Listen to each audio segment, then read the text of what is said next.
on? What's up, everybody? This your girl CC with WIB Magazine, and I got my co-host Mickey Monday on the line. How are you today? Doing well, CC. How are you? I'm good. I'm good. It's a happy Tuesday. Yes, indeed.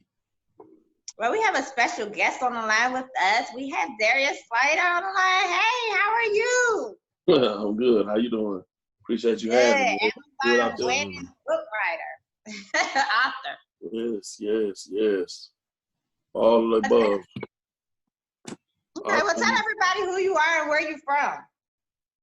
Man, my name is Darius Slaughter. I'm the author of Hostile and Urban Tragedy, true story, real intelligent look at the street life, the gutter life. No glorifications, no knocks, just the raw, uncut drill. I'm from Houston, Texas, Third Coast, gutter, corridor, make it shake, and everybody got weights, you know how it right down here. And every law enforcement agent knows man down here in the deep, dirty South. So that's where I'm from, man. That's what I do. Talk to kids, at-risk youth, talk to some cats, man, and get out and just can't make it and figure out how to make it out here, stuck in their ways. So that's me. 47 and a half rotations, man, still here, still kicking. So. Wow. Yeah, it's crazy because my grandma and my mama cried when I made 21. I had a major indictment. They had offered me 75 years. When I was 19, so I turned 21 in criminal boot camp. So my mom and my granny cried. They gave me a phone call. They cried and shit. Like, we didn't think he was going to make it to 21. So now I'm 47 and a half, no kids, never been married. Like, I'm the pink elephant, the white rhino, you know what I'm saying? I'm like out here just tripping. Oh, one. That's real. But why you went into you don't have any kids, but I know you did lose. You said one of the hardest things in your life was losing a set of twins, unborn set of twins.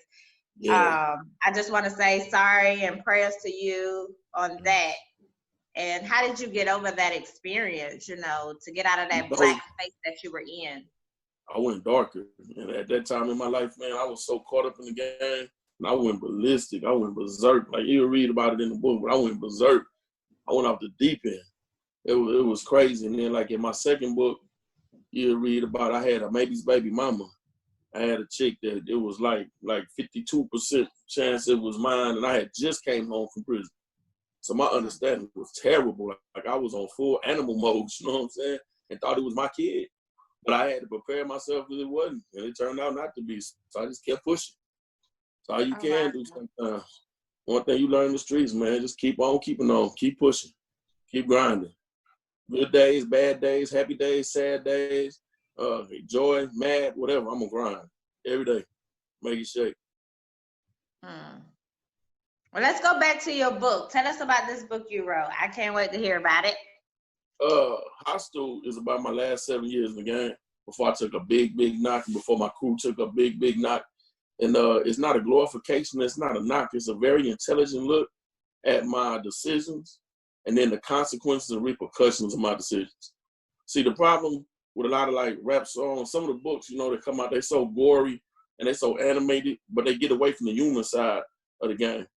And then we watch these rappers, everybody think they're going to get a Bentley, but they don't talk about the homie that get locked up and he ain't going to see his kids until after they graduate from college. They don't talk about the homie got the 30, the homie got the 25.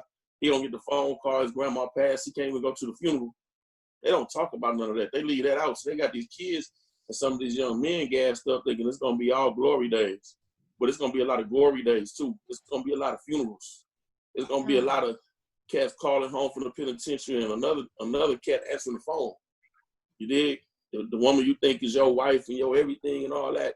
You call home and she not answering, the dude answer the phone and hang up in your face, your kids calling somebody else daddy. They skip all of that. They don't talk about that side. But when you got to take care of the homie's kids, because the homie going to be gone for 10 years, and you going over there trying to check on his kids, watching his old lady with other dudes in the house and everything, that's the grimy side of it. That's the side they skip. Now they talking about Percocets and Molly's and getting high and getting drunk all the time and blowing bands. That be the same dudes calling from the county crying. Oh, man, they got me, man. And they ain't got no money for a lawyer. Where your lawyer money at, B? Yeah, you was driving Bentleys and rental cars and you had Rolls Royces, but you don't have no money for a lawyer. So you don't get flushed for 20 because you was really out here faking it. You about to get flushed. Mm. It never fails to amaze me that the cats don't have lawyers. They got court appointees. The court appointed lawyer works for the state. His job is to get you in and off the docket as quickly as possible. He don't care if you're guilty. His job is to get you out of court. Get you to sign. Yep, this is the best deal. Sign right here. God bless you. Have a good day. Yep.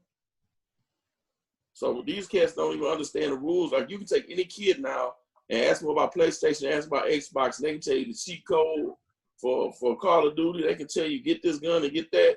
But they get out here in these streets with these drugs and these guns and this violence, and they don't understand the rules of engagement. They don't understand they really flushing their life. It's kids down here in Texas, man. It's cats coming home in 1920, been locked up since they were 12. Yeah, they locking them boys down at 13. This child is institutionalized now. He knows nothing but incarceration. That's the only thing he knows. Right. He cannot function realistically in the world. I got homies did 15, 20s, come home, can't even pump gas. The homie came home, gave him an iPhone. He threw it at us because it didn't have buttons. He couldn't use it. Oh, wow. Yeah, freaked out. I had to go in there and cut the little synaptics on so it'll move when he hit the buttons. He was all right then. But when it didn't have buttons and he couldn't find, man, he threw the iPhone, brand new out of the box, $700 phone, threw it at us. Here, take shit. Go find me a Nokia. What? No. No. Or when I'll tell you the hardest hit is when the kids don't recognize them. You got the mom, don't let them talk to them, mad at them because they got locked up. The homie come home, you put them in the car, we had a dinner and everything, slide them what they need, here go a phone, here go this, here go that, some bread, and you slide over there, and they walk up to the house and they hyped up and they see their kid and their kid look at them like a stranger. You want to see a grown man, he done been through everything, been through riots, stabbings, fights, deaths, been away from everybody he loved and his own seed look at him like they don't know him. Man, that's heartbreaking. Yeah, but I believe it. I believe it. And that's what society is. I believe it. Mickey Monday got a powerful question for you. What you got? I do actually, and I'm glad you decided to go along this trail because it really coincides with the question coincides with what you were just speaking about.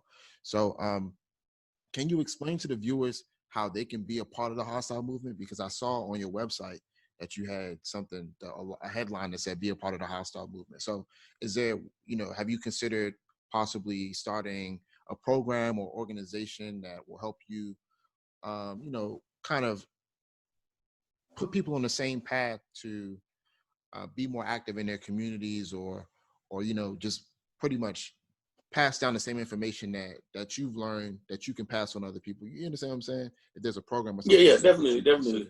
I'm working with a couple homies right now. One of them actually just did 22 fed. The other one was gone for like 17, was in 23-hour day lockdown the whole time.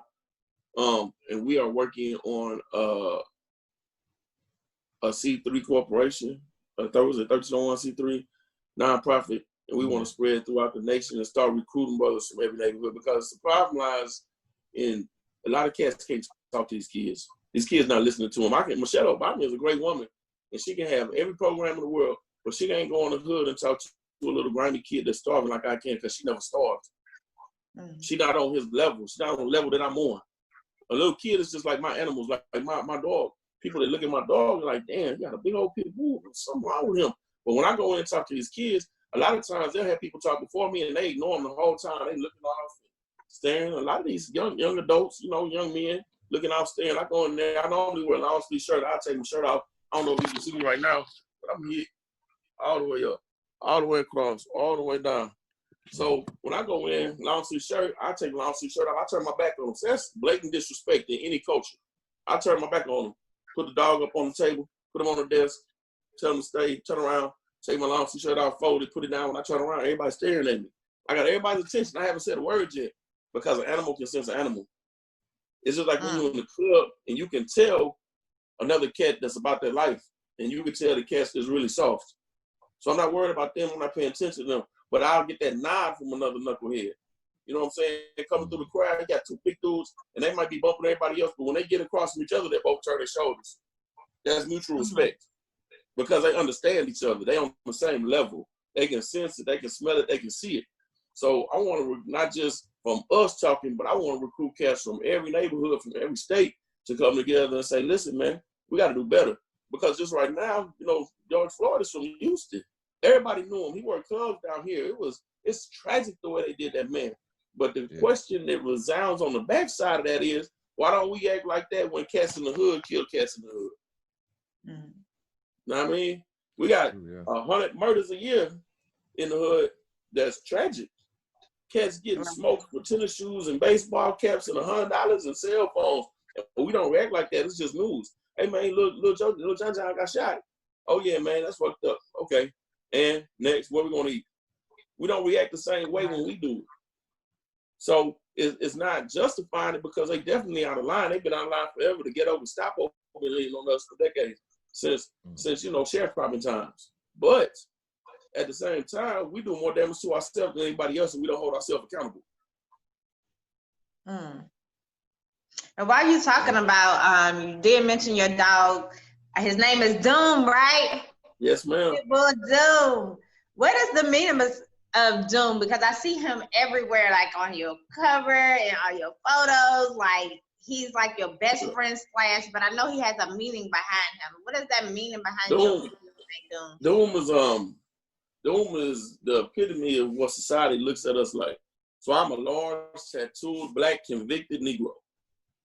So I am the antichrist to 9/10 of the population. I can't get a lease. They put my name in the computer and my first charge comes up and they look at me like I'm Obama. Not Obama, excuse me. Like I'm some kind of terrorist or something. They look at me like I'm crazy. No, can't give you a lease. Can't live here. So from a case that I caught in 91, I can't get a lease in 2020. Wow. So it's a lie. The whole thing about, oh, go do your time, you know, you got probation. When you get off probation, you serve your time, your record is clear, is a lie. That's a lie. Just off my record, that's just off put my name in the computer, much less how I look. 6'1", 290 pounds, yoked up, tattoos, so I'm the Antichrist. So Doom is the exact same thing in canine form. The whole world has this stigmata about these dogs. Like, oh, they're crazy, oh, they're loony, they kill their own, they bite everybody. That dog has been to rodeos, he has been to black expos, he has been to car shows, bike shows. I have pictures of him posted up with the Houston chief of police. Was at a sickle cell anemia event. And he got done speaking and jumped off the podium, walked through ankle deep water and jumped on the ground and started playing with the dog. Never asked me could he play with him, didn't ask me if he did, nothing. Jumped on the ground and started playing with him.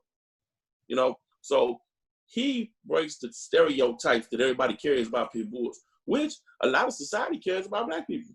Because if you look at them and you ask them behind closed doors, oh, they're all criminals, they're all thugs, they're all crooks. Oh, look at them, they're down there, they're downtown looting right now. They're looting. Why are they looting? Well, I don't know. Why did he put his knee in that man's neck? Why? Ask why. So he goes everywhere with me. He is my companion. He is my safety catch. He goes everywhere with me. But he is a breed ambassador for his breed. The same thing that I'm doing for individuals that have been incarcerated, individuals that are generally looked over, thought about as dumb, stupid, not intelligent, irrelevant to a point because I'm just a number. I actually took him. I registered to vote last week. I've never voted in my life. Never, ever have I voted in my life. And I took him last week and I went down and registered to vote. We got to do something about the orange dude, man. This dude's tripping. He's made racism popular again. Well, yeah. Well, you know what? I was literally on public supervision or incarcerated for over 20 years. From the time I was young, from the time I was 19, I was 20. I turned 21 in boot camp. I had been in boot camp for a year. I turned 21 2 days before I graduated in criminal boot camp. Back when I was popular, Harris County Court Regimented Intensive Probation Program, CRIP. Turned 21 in there, got out, did 9.5 years of probation, was cutting up the whole time, making it shake, doing what I do, came home, tried to play square, had situations, had to get back to it. Got hit by the federal task force, boom, got banged up again, ended up signing, went away for almost 4 years, came home. So it was right at 20 years by the time it was over, 21 years. So I had just never voted. Like I had never been in the habit of voting, you know? Because if you look at it, 19 plus 21, Plus 20 is 39 years. So, you know, it's only been a couple years. Really, in the long run, in the longevity, in the long look at things, I haven't been free that long. I really haven't been free to. I remember I got my passport to go to my homie's wedding like right after I got off parole. And I had booked my flights to Mexico and everything to the resort where the wedding was. And I didn't think they were gonna let me go. I didn't think I could get my passport, and they gave it to me. I was gone. Caught the flight, put my toes in the sand, got me a Cuban. I smoked a Cuban every day for 5 days. Sat in the sand. But it's crazy how society looks at you. Like I had a black gentleman, you know, African-American gentleman, went to the Black Expo, walked in with one of my mentors, had them with me, and he stops me. We walked right by the play area. Dog never barked, dog never growled, dog never lunged. And this little dude says, "Hey, you can't have that dog here." I said, "Yes, I can." "No, you can't. He's aggressive." I said, "Well, how is he aggressive?" "Well, he's aggressive." I said, "Well, did he bark? No. Did he growl? No. Did he lunge? No. Did he attack? No. Then how is he aggressive?" "Well, those kinds of dogs." "Oh, you're basing that off of his breed type. Strictly off his breed type." I said, "Well, here, I put a service dog ID on the tip of his nose." I said, "Well, let's see if you can read." I said, "The sheriff was standing right behind me. He didn't say a word to me. He looked at me and kept on playing his phone." But this guy from the mayor's office, "Well, I'm a mayor's assistant." I said, "Oh, well, do you have a badge?" "No, stop talking to me. Shoot, get away. Go find something to do important. Go act important somewhere else. You don't count here." So it's just crazy how people react to him. I had a lady at a rodeo. We were invited to a rodeo in Dallas with one of my other publicists, and a lady ran over her kids in the hallway. Straight was scared, ran over the top of her 2-year-old and her 5-year-old. Husband snatched her up by the neck, like, "What are you doing, stupid?" "It's a pit bull." He said, "The dog never even looked at you. He hasn't even looked at you. He's minding his own business." So the fear that people carry of them a lot is equivalent to the fear that people carry for me. When people cross the street, when people grab their bags, people look at me and I'm tattooed. I come from an era where tattoos meant something. Every tattoo I have, every mark, every scratch means somewhere, someplace, sometime, somebody. Now it's crossing to the mainstream. It's popular, so everybody's hit up from the ear down to the toenail. Never did time. Never was in the streets. It's just popular. It's just something to do. A way to spend money and not get a job. Wow. So with that being said, I mean, because you, like you said, you've been institutionalized and been a part of the system for quite some time. So what do you think personally needs to change with the state of America and how they, with how the government is kind of overseeing police and how police respond to certain calls or, certain races? And, what needs to happen overall in order to prevent things from getting worse than what they already are now? Because things are still pretty bad. I mean, if you look at the time frame of desegregation up until this point, it's a very small time frame, and I feel like there's only but so much headway that's been made. So what do you think needs to change? I think that first thing people have to learn how to do, and it's the same thing I say about the children, is you have to understand the problem. You have to understand the problem in full before you try to fix it. So what you just stated was the big truth. Desegregation hasn't been that long. So if you go back to, say, the 70s, you figure the 60s was the civil rights movement. I was born in 72.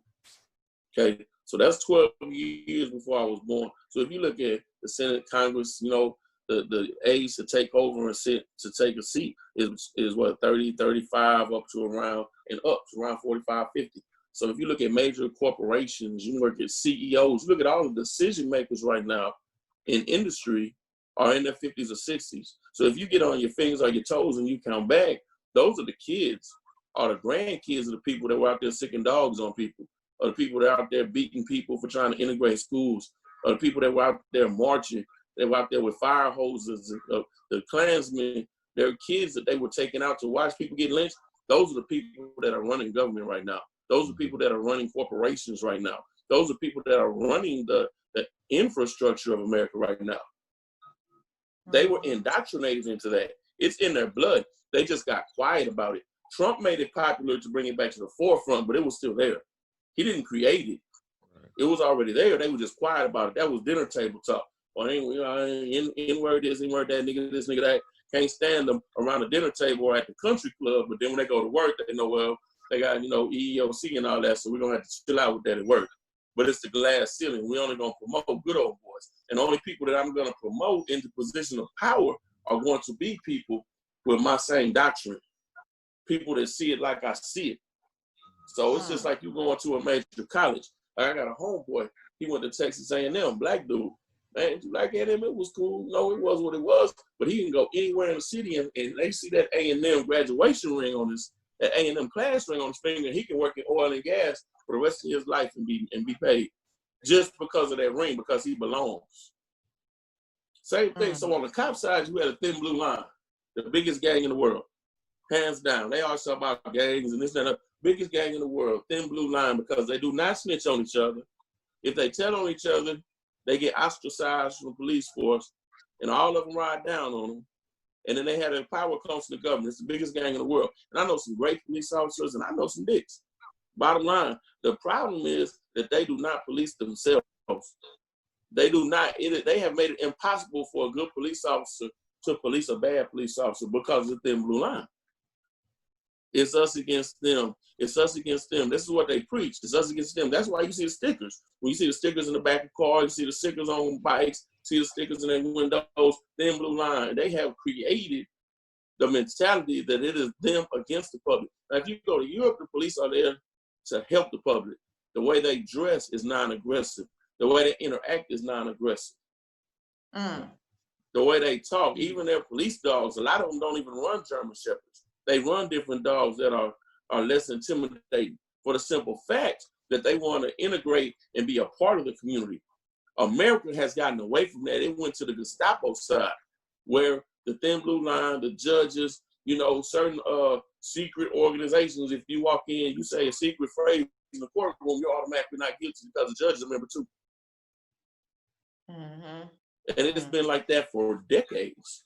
Yeah. So how do you change that? And the only way we beat that is doing what I did. Number one, you got to vote. Number two, we had to get an economic base.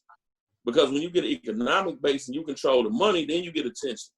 Why did Nike backdoor and sponsor Colin Kaepernick? Because only black people was buying $350 pairs of tennis shoes. All white people were going to Ross and buying Air Monarchs for $48.88 on sale. Right. They're not buying Vapor Max for $199. The majority are not buying those shoes unless they're athletes. And it's something they can wear athletic. Only black people line up at the store.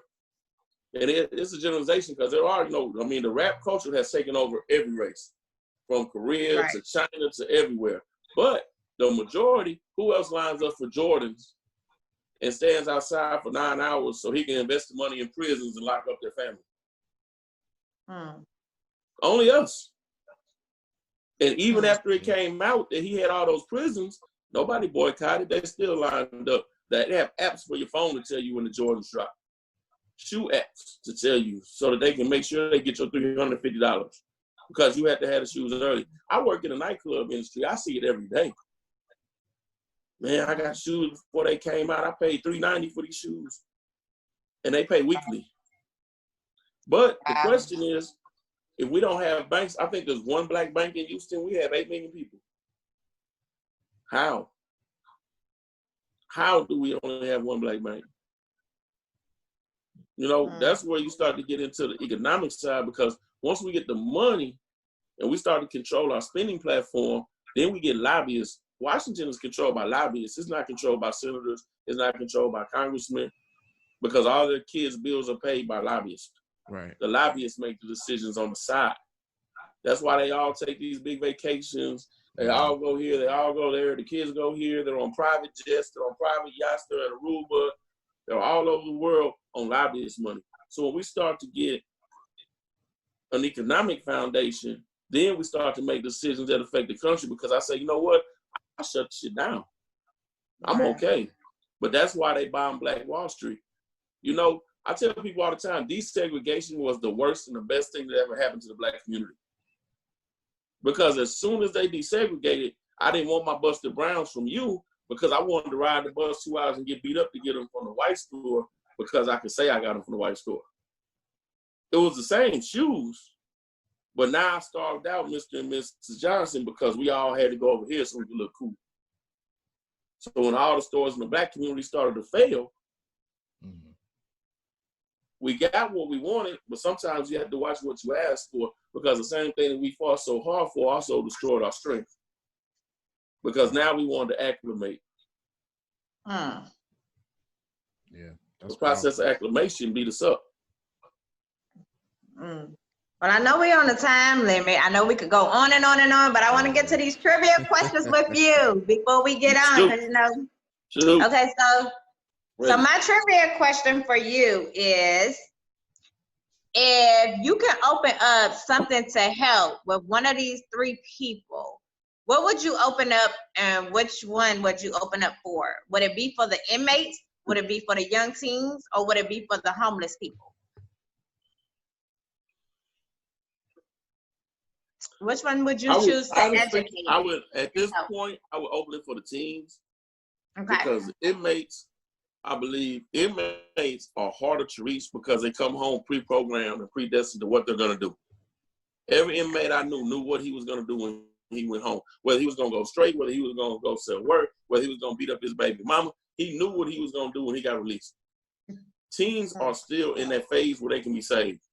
And that is the most powerful part of our generation right now because they're active. They're going to be at a stage where they can vote. They are going to be at a stage where they are earning money and can inflict economic sanctions, social sanctions. So that is the most powerful part of our generations right now is the teens. And they still have an open mind. They can still be talked to. A lot of times, by the time we hit a certain age, we just close-minded. This is what it is. This is what I know. This is what I've seen. I don't care what you say. This is what I'm going. This is how I'm rocking. So homeless people, I think there's a situation where there's a large percentage that are out there because of circumstance, but there's also a large percentage that are out there because they have major, major issues that have to be dealt with, and it's going to take a gang of money to fix that. There's going to be a lot of chemical addiction. There's going to be a lot of mental issues, and it's going to take a whole hell of a lot in order to get them facilities and establishments to be able to deal with it. Okay. Mickey Monday, what's your trivia question? Yeah, so my trivia question is, it's more of a think piece, really. It's just, you know, I want to see where your mind is. And, you know, I mean, I've been able to hear you talk so far, and I've been moved, you know what I mean? But my question is, what's the best piece of advice that someone has given you? The best piece of advice somebody ever gave me was actually at AA, believe it or not. And I wasn't an alcoholic. When I came home from the joint, I had to go, mandatory for parole. I had to go to AA. And when I went to AA, man, it was like I ended up Googling, like I'm pissed off. I'm not an alcoholic. I know this shit. And Googled and ended up at a senior group. So they had all been sober for like decades, 10 years, 12 years, and 20 years. And the main thing that they focused on, man, was just making good life decisions, man. Like they had all been rock bottom before. They had been to the point where they lost businesses, lost homes, lost spouses, estranged with their children because of how they acted. And it was crazy because it taught me how to make wiser decisions and look at the bigger picture more. Don't just get caught up in the right now. You know, don't get caught up in the right now and question. That's the biggest thing people don't do now is question. They don't ask questions anymore. We take everything for granted. If it's on social media, it's true. If it's on Facebook, it's true. If it's on Instagram, it's true. If it's on Snapchat, it's true. And the craziest part is we have all the information at our fingertips now. I grew up in an area you had to go to the library. You had to go get an encyclopedia. You had to go dig through Encyclopedia Britannica and the card catalog and go find the book. Now, man, you have all the information in the world at your fingertips and nobody wants to use it. We just want to Google videos. We want to go to World Star and watch people kill each other. Watch people videotape each other, beating each other up. Somebody sent me a video yesterday, 2 pregnant girls fighting. I said, man, don't ever send me nothing like this again. This is stupidity.com. Why would you send this to me? I am not entertained. Yeah. You know, but questioning things, man, and looking at the bigger picture. Being conscious of what's going on around you. Because a lot of the problems that people have is because they don't pay attention. We get so caught up in the radio and the phone and doing this, and we let ourselves arrive in situations that could have been avoided. And then when it goes nuclear, And we go back, hindsight of 2020, man, if I would just did this or that, I wouldn't even have been in that situation. Facts, Right. but you didn't and you were. So that's the main thing, you know, just paying attention and making wiser decisions and looking at the bigger picture sometimes. Sometimes in the heat of the moment, you know, they always say that a decision while you hot is always a bad decision. Sometimes you got to push back and cool off and look at things. You know, emotion is the enemy of education and consciousness and making great decisions. Emotional decisions usually end you up in the grease somewhere, somehow. So you have to push back. But that's the main thing, man, that I learned from them. They were so calm about everything and so well thought out about situations and how things transpired. And me coming out of penitentiary, I was so geared to bang, like, man, any little thing is disrespect. Let's go. Let's go. So when I got in there with them, it was like the exact opposite. It was a whole 180. And it made me really pump my brakes and start looking at things. And honestly, that was right about the time that that was right before I went into the whose baby is a situation. So it really probably saved somebody's life. Because the boy was wired up, man. Thought I had a kid coming, they was playing games, and I wasn't trying to hear it at all. Wow. Well, we're down to our last little 5 minutes, and I know you got a lot to say, but please tell everybody where they can follow you at and where they can get your book at. You can get the book on Amazon, Hostel, An Urban Tragedy. They had the ebook, they had a hard copy book. The audio book should be dropping in the next couple of weeks. Book 2 will drop around the springtime. We pushed it back because of the COVID experience and everything. We're supposed to be on the road, doing some speaking engagements, moving around the country, but clearly that's locked down right now because everybody's trying to stay safe and healthy. Right. You can follow me on Instagram at HostelBook, Facebook at HostelBook.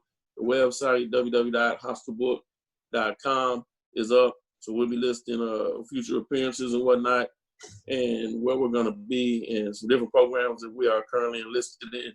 Have some more business ventures running right now. It's going to provide some more capital so we can move around the country a little more. And looking to speak to kids, I've been getting a lot more calls. So hopefully I'll be in people's neighborhood and I'll make the announcement, come out and see me and come hang out with the kid for a little while, act up, watch him cut up. Okay. Cool. And I know you said you're working on part 2, right? So when is part 2 coming out? Late spring. I pushed it back. It's in editing right now. You know, editing my books is always hard because they always want to cut out the critical stuff. For some reason, they want to cut, like they wanted to cut the chapter about, you know, losing my kids in last book. I'm like, no, that's why I self-publish, because this is part of the message that needs to be seen. This part needs to be out. They need to understand and feel this part of the issue. I'm not going to cut it. I'm not going to water it down. I'm not going to make it, you know, PG because it was a rated R issue. So it needs to be communicated as such. So it's the same thing, you know, I self-publish, but I send it in and they run it through the editors and legal sends it here and says, is this legal? You know, can we publish this? Yes, you can publish it. You know, so we go through that whole headache. So we're in the editing phase right now. Okay. Ready to go. Well, I want to say thanks for interviewing with us. I wish we had more and more time, but I talk to you on Instagram all the time, and I know, you know. All the time. Finally got a face to the name. But you know, I'm mad at myself because we interviewed you a while back, and I'm a bookworm, and I still haven't got your book. So while I'm live here today, I want to get your book today. Can I get a personal copy? Like, I want your autograph. Yes, if I can buy it from you. As soon as we get out, because I got to go to the post office when I leave here. I got you. Okay, definitely. So I can, you know, cash app you, do whatever. But I'm a big book reader, and I'm mad that I haven't got this book. And I interviewed you a year ago. Well, I hope you got some. Well, I hope you got some time, because once you read those first 2 or 3 chapters, you gonna get stuck. Oh yeah, but I'm a bookworm. I go through a book like this. When I start reading, I'm about to go on vacation. So if you're gonna pass it out now, I will take it on vacation with me next week, and I'll be able to read it while I'm on vacation. So that's definitely. I read the same way. I'm a speed reader, so I read really fast and really voraciously. If it's good, I run through it. If it's not, it goes on the couch. That sucks. Well, thanks for interviewing with us today.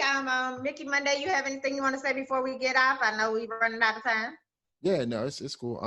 Darius, man, out of a lot of people that I've interviewed and spoken to in life, man, you moved me in such a small amount of time. You're very humble, you know what I'm saying?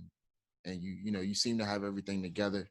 you know, unfortunately you had to go through the system and, you know, handle your business how you handle it. But, you know, I'm glad that you came out a better person than you were before. And I want to congratulate you on becoming an Amazon bestseller with your book, Hostile. I'm also going to purchase a copy. It'll probably be ebook because I'm a digital guy. I keep everything on me, you know what I'm saying, digitally. So that I'll definitely copy it. And I look forward to seeing the part 2 come out. I was also going to ask you about the soundtrack, but I know we don't have much time, so I'll just wait for that to come out too. When it comes out. Working on soundtrack, man. You know, part of what gets me about in my issue, you know, self-publishing and trying to break into the mainstream and beat down doors and barriers. And cats always say they want to do something, but they always want something for free. They don't want to work for it. And that's part of society now. This new generation is lazy. Like, I'm a supervisor. I actually work for a corporation. I went from convict to corporate, which is crazy in itself. But this new generation is just lazy. Like, bro, I remember cutting grass and doing this and shoveling snow and give me some money. I'm going to give me some money somewhere. But long story short, it's just crazy how it runs now. They want everything for free. So all the cats that are supposed to jump on the soundtrack initially, you know, couldn't get their bread together, but you got brand new chains and brand new tennis shoes every day. I'm like, you got a chance to go national, bro. So I got about 6 new artists that came in. They are recording currently, and then we'll be shooting music videos, and I'll be dropping the music videos periodically across the website, the Instagram, and the Facebook. So I have a young lady that can sing like old school sing. I can't wait to drop her. Awesome. Okay. Well, you know, I'm always supportive. Our store was Sharer. And, you know, I'll definitely keep in touch with you. And definitely. I'm sending you a message right now as we get off, so I can get my book today. I'll get my book today. So when it comes, I'm gonna be just like this and make sure I share it with you. I'll send it today. Okay, well, you be safe and have a happy Tuesday. Hey, y'all stay safe out there, man. It's crazy out here right now. Absolutely. I know. You too. Stay blessed. God bless y'all, man. Be careful. You too. Thank you. All right. Bye. Peace. Boy, what you know? Rufus, boy, let me love, boy, what you know? Rufus, boy, let me know.